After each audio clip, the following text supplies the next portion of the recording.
আমি বিজেপির নেত্রী অগ্নিমিতা পাল সহ প্রত্যেকটা বিজেপি নেতৃত্বর বলবো, একটা মাদ্রাসায় সন্ত্রাসী যদি দেখাতে পেরেছে তাহলে গোটা বাংলার মানুষের কাছে সবার সামনে জুতোর মালা পরে নেব আমি।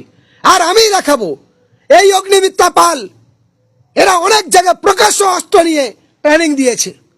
দক্ষিণ 24 পরগনা জয়নগর জালালপুরে এই আরএসএস অস্ত্র ট্রেনিং নিয়েছে।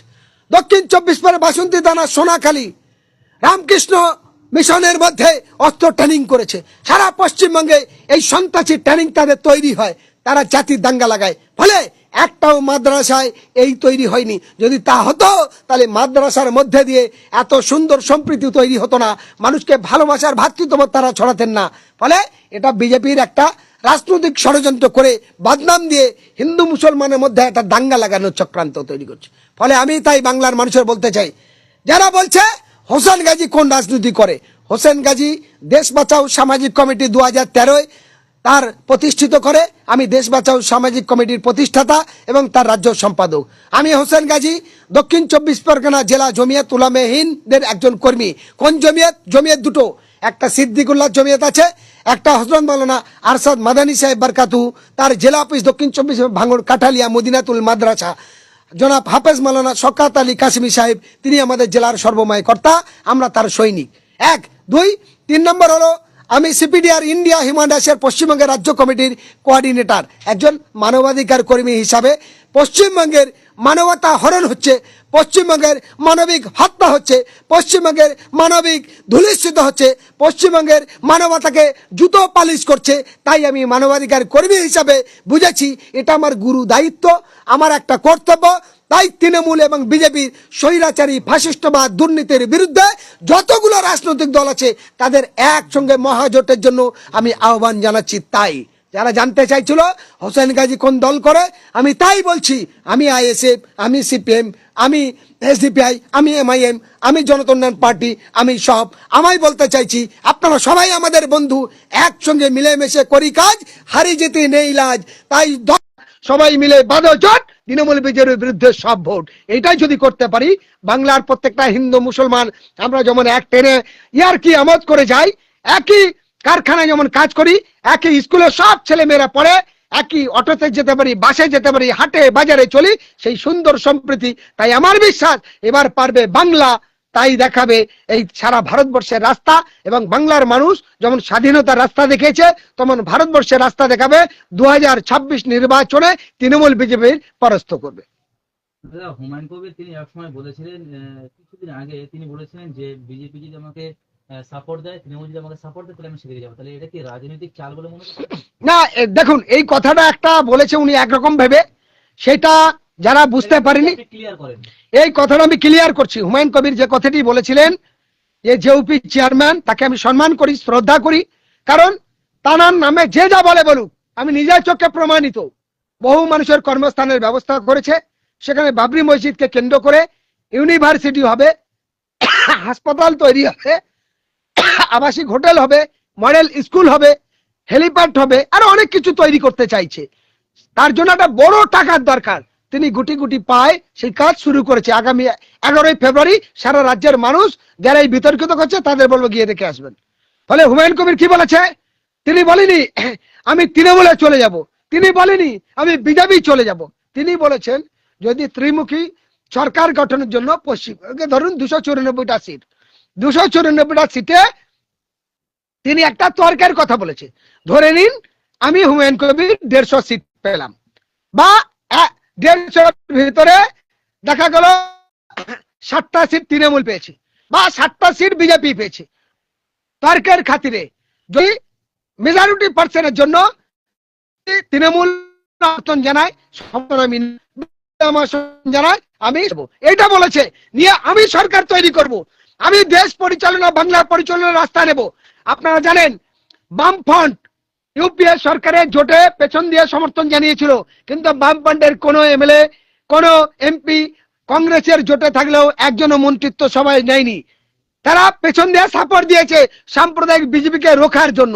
তাই বলেছেন বাংলার 11 কোটি মানুষের কথা ভেবে যদি আমরা ত্রিমুখী লড়াইতে আমরা যদি মেজরিটি পার্সেন্টে কিছু কম হয়, সেই ক্ষেত্রে যে আমার সমর্থন দেবে তাদের সমর্থনটা আমি নেব দেশের মানুষের স্বার্থে, এই কথাই বলেছে। ফলে যারা বুঝেনি তারা ভুল বলছে। আবার তিনি বলেছেন, আর একটি বিতর্কিত আমি আপনাদের সামনে জানিয়ে রাখি, কারণ তিনি একটা কথা বলেছিলেন যে বিজেপিকে আপনারা ভোট দেবেন না, তৃণমূলকে ভোট দেবেন না, আমাদের মিনিমাম 100 সিটকে জেতান। কেন বলেছে? তিনি বলেছেন আর তৃণমূলের কিছু লোক, বিজেপির কিছু লোক, কংগ্রেসের কিছু লোক তারা উল্টো প্রচার করছে। ওই দেখো হুমায়ুন কবির বলেছে 100 সিট না জিতলে মসজিদ হবে না, এই কথা বলেনি।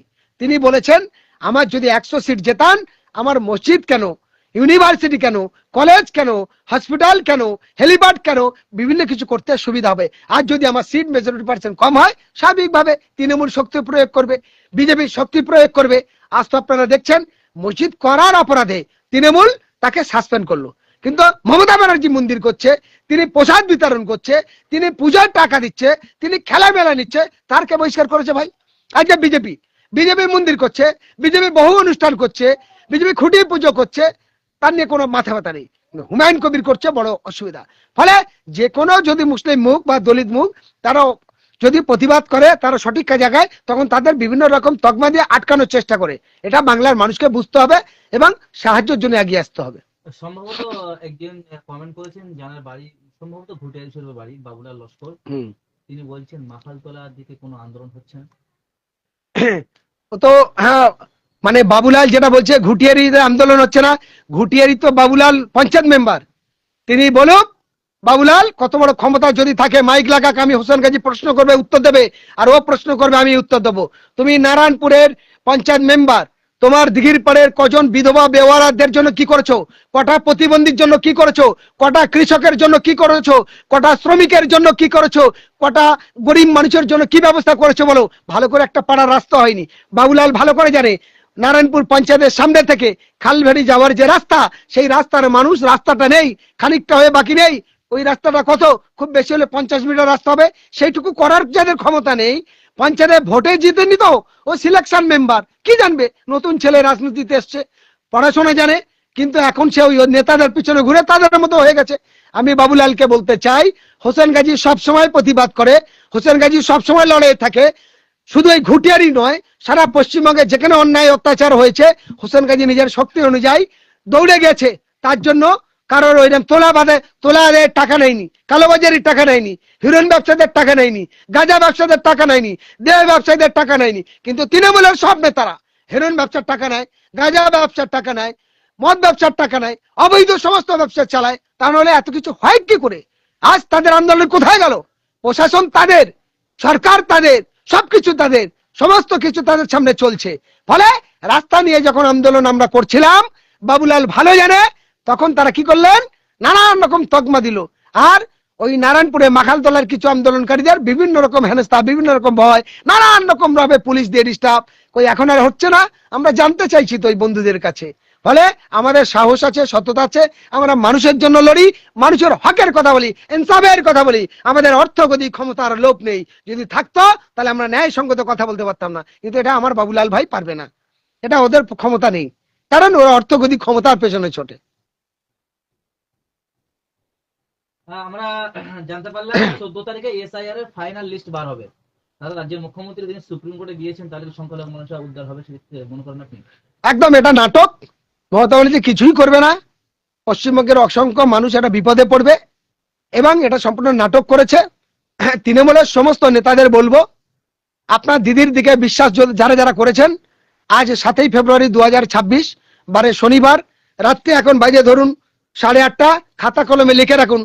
আর হোসেন গাজীর কথার সঙ্গে মমতা ব্যানার্জির প্রতারণা কতটা সত্য তা যাচাই হয়ে, বিখ্যাত আমার নাম কি ফলে পরিচয় 14ই ফেব্রুয়ারি পরে দেখা হবে। আরেকটি কথা বলছি, মমতা ব্যানার্জি যে চিটিংবাজি করে যে কাজ করেনি, বিজেপি নেতারা চিটিংবাজি করে যে কাজ করেনি, হোসেন গাজী সেই কাজ করবে। এত বড় চ্যালেঞ্জ, অন ক্যামেরায় চ্যালেঞ্জ করছি, তৃণমূলের নেতারা লিখে রাখো, একটাও বৈধ ভোট আর অবৈধ হলে সেই মানুষ যদি আমার কাছে আছে, তাদের যোগাযোগ নিয়ে কোথায় যেতে হয়, আইনের কি পেয়ে গেছে আমরা দেখিয়ে দেবো। জ্ঞানেশ কুমারের বাপের ক্ষমতা নেই একটা বৈধ ভোটকে অবৈধ করবে, আর তৃণমূলের নেতার বাপের ক্ষমতা নেই। যতই নাটক করুক, যতই তারা ভোটবাজি করুক, তারা মানুষের অধিকার কেড়ে নেবে, আর এই তৃণমূলকে ভোট দেবে, এই বিজেপিকে ভোট দেবে, এই এদের দালালি করবে, এই জিনিস মেনে নেবো না।